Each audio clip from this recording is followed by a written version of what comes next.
You are welcome to Dolly Toon TV YouTube channel. If you are just joining us, kindly click on the subscribe button. Don't forget to turn on your notification bell so as to be notified whenever we post educative contents. Today's story is titled, The Coronation. Kindly sit back, relax and let's get started.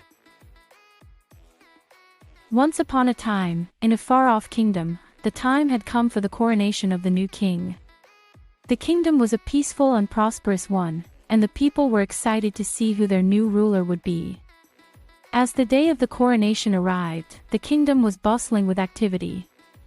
The streets were decorated with colorful banners and ribbons, and the air was filled with the sweet smell of flowers.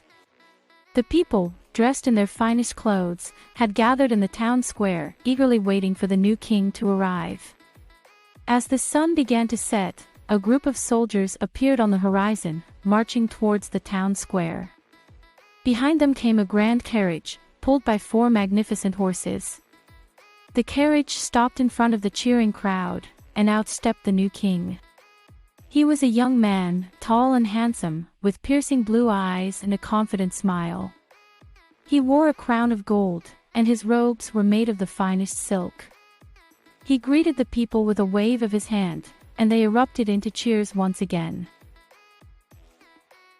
The new king addressed the people, promising to rule justly and with compassion. He pledged to protect the kingdom from harm, to bring prosperity to all its citizens, and to ensure that justice was done for all. The people were delighted, and they cheered even louder, happy to have such a noble king. However, not everyone was pleased with the new king. A group of rebels had been plotting to overthrow the monarchy for years, and they saw this coronation as the perfect opportunity to strike. They had armed themselves with swords and bows, and they were hiding in the shadows, waiting for their chance to attack.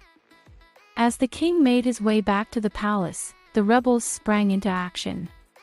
They attacked the soldiers and set fire to the buildings, causing chaos and panic in the streets.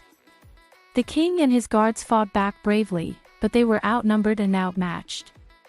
In the midst of the battle, the king realized that he needed to do something drastic to turn the tide.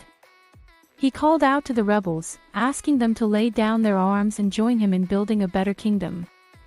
To his surprise, one of the rebels stepped forward and offered to parley. The king and the rebels spoke for hours, discussing their differences and finding common ground. The king realized that the rebels were not evil people, but were simply misguided and frustrated with the status quo. He promised to listen to their grievances and work with them to make the kingdom a better place. Slowly but surely, the rebels began to lay down their weapons, and the battle came to an end. The king emerged victorious, not through force, but through compassion and understanding. The people of the kingdom were amazed at what they had seen. They had witnessed a king who was willing to listen to all sides, who was willing to put aside his own ego for the greater good. They realized that this was the kind of leadership that they had been missing, and they pledged their loyalty to the new king. In the years that followed, the kingdom flourished. The king kept his promise, working with the rebels to address their concerns and bring about positive change. The people were happy, and the kingdom was peaceful and prosperous. The lesson conveyed by the story is that genuine leadership does not involve dominating or controlling others, but rather demonstrating empathy and comprehension. An effective leader considers all perspectives, strives to identify shared values, and endeavors to benefit the entire community. This type of leadership fosters allegiance and achieves sustainable transformations. With that, we've come to the end of today's storytelling. I hope you got value from the story. Kindly subscribe, like, comment and share with your family and friends. Stay blessed. Bye.